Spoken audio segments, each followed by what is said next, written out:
welcome back to Somewhere in Time. Welcome to the channel, and today I'm actually joined by my daughter, who's come to speak with me about this, which is here we go. Here's her thumb. It's got a really excellent serial number. You're going to love this, or serial number, a model number. It's a TO 95417 11057000. Let's just call it the Tissot quickster. That's its name. That is its name, yeah, that's a good idea. Yeah, so if you're after one of these at all, just ask for a Tissot quickster. First of all, it's a Swiss-made quartz chronograph. It's got the ETA or ETA, however you wish to say it, G10 movement inside it. Dimensions wise, we've got a 42mm case, 11mm case thickness, and you can see with those lugs there, it's not too long. It's 48mm, the lug to lug size, so it does wear reasonably well even on a fairly slim wrist. And the lug width is actually a fairly irritating 19mm, and I'll probably talk about that towards the end of the video. The glass on here is a piece of flat sapphire crystal.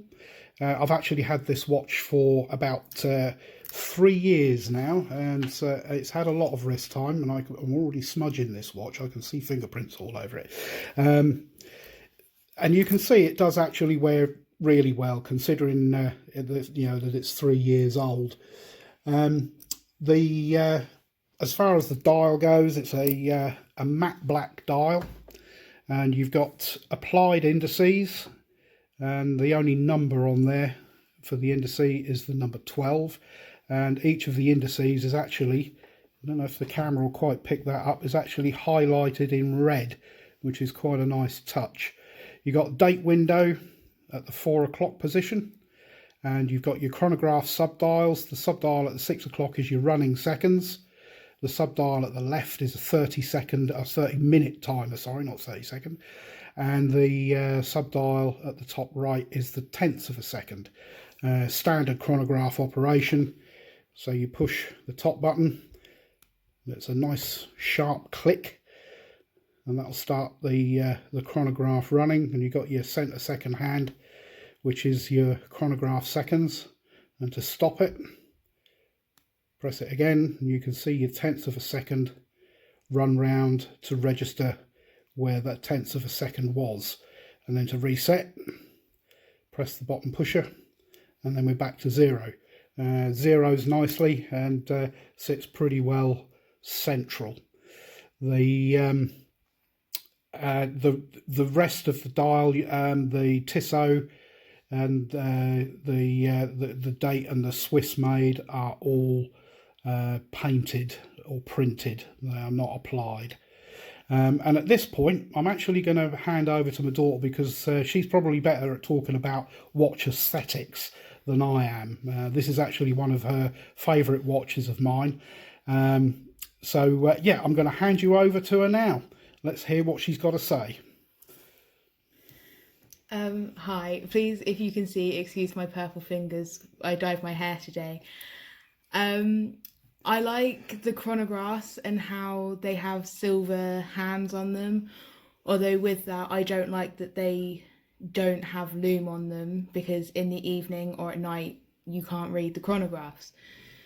I also like that on the second hand it has the counterbalance is a T. I believe it's called a counterbalance. I'm not very sure. Yeah, I'll go with counterbalance. I also like the red writing around the edges. They have to be my. No, you've got the red printing around the tachometer bezel, which is pretty cool. And I'm glad that you mentioned the lume, because at that point I'm just going to take this out of shot, and I'm just going to quickly charge up the lume, which won't take many moments if I pick up my torch. And it does have a reasonable amount of lume. I do believe it's C3 Super Luminova. Just give that a few seconds. It will. It lasts most of the night on the hands. The indices do tend to fade fairly quickly. But there we go. If we get that into focus there, it's got a reasonable amount of lume on it. And like I said, it will last most of the night. The 12 does stand out, and also the hands. The indices will fade out first. As far as the back of the watch goes, it's a press fit, and I've actually I've had a battery change in this, and don't have the gear to do that myself on a press fit. Also for the water resistance, so I actually sent this back to Tissot, and so a battery change was £45 British. As you can see, the crown has the T, the Tissot T. The chronograph pushers are pretty flat, just slightly recessed centre. The bracelet, it's a solid bracelet with push pins, and you've got a pressed metal clasp, which is actually something that I really think that at this price point, and I believe 3 years ago it was just over £300, I think that a milled clasp would be appropriate in there. It just kind of spoils it. I mean, they've gone to the lengths of putting solid end links in, and I mean, weight wise as well, it's 143 grams, and that's with one link removed to fit me. The other thing which I always forget is the bracelet itself. It's like an H bracelet.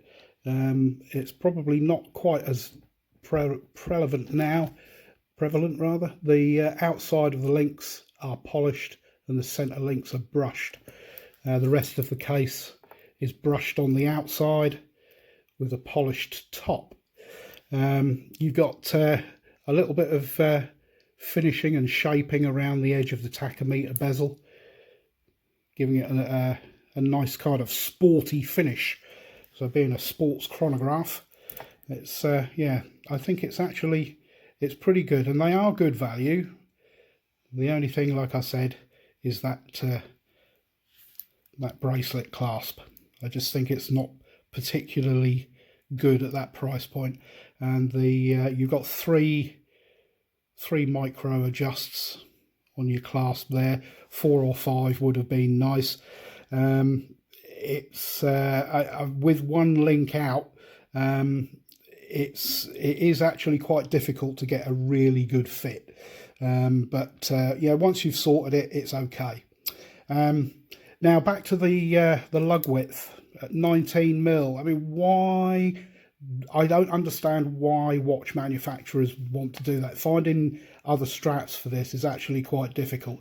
You can put a silicone strap. You can get those on. You can get a 20mm strap on there. You can shoehorn a 20mm NATO in. You can buy NATOs, Tissot NATOs, but obviously you're going to pay a premium for that. So you know, you're either going to have to put an 18 in it and have a gap, or a 20mm and it's a bit pinched. So yeah, I mean, it does look better on the bracelet for that reason. So yeah, I'm not too sure why they went for a 19mm lug width. And I do believe that the Tissot quickster range, which is actually pretty big, there's a lot of different versions of this, all sorts of colorways, different dial configurations, and yeah, different colors. So you know, it can be a strap monster, but it's just not that easy to do. So there we have it. That is the Tissot quickster. If you found this useful or interesting, or if you want to leave a comment, if there's anything that you think I've missed, please comment below. I will leave a link to the bottom at the bottom of the description where you can find one of these. They do still exist. I mean, they've just slightly changed a bit now. They're kind of in the kind of Mark II or 3, because they do tend to link them to various sports these days. But if you could like the video, that'd be great. And also a subscription to the channel would be fantastic. And don't forget to hit that bell icon so you get notified when I upload new content. All right, so that's it from me, and I'll see you in the next one. And I shall just leave my daughter to have the last word because girls are good at that. Bye.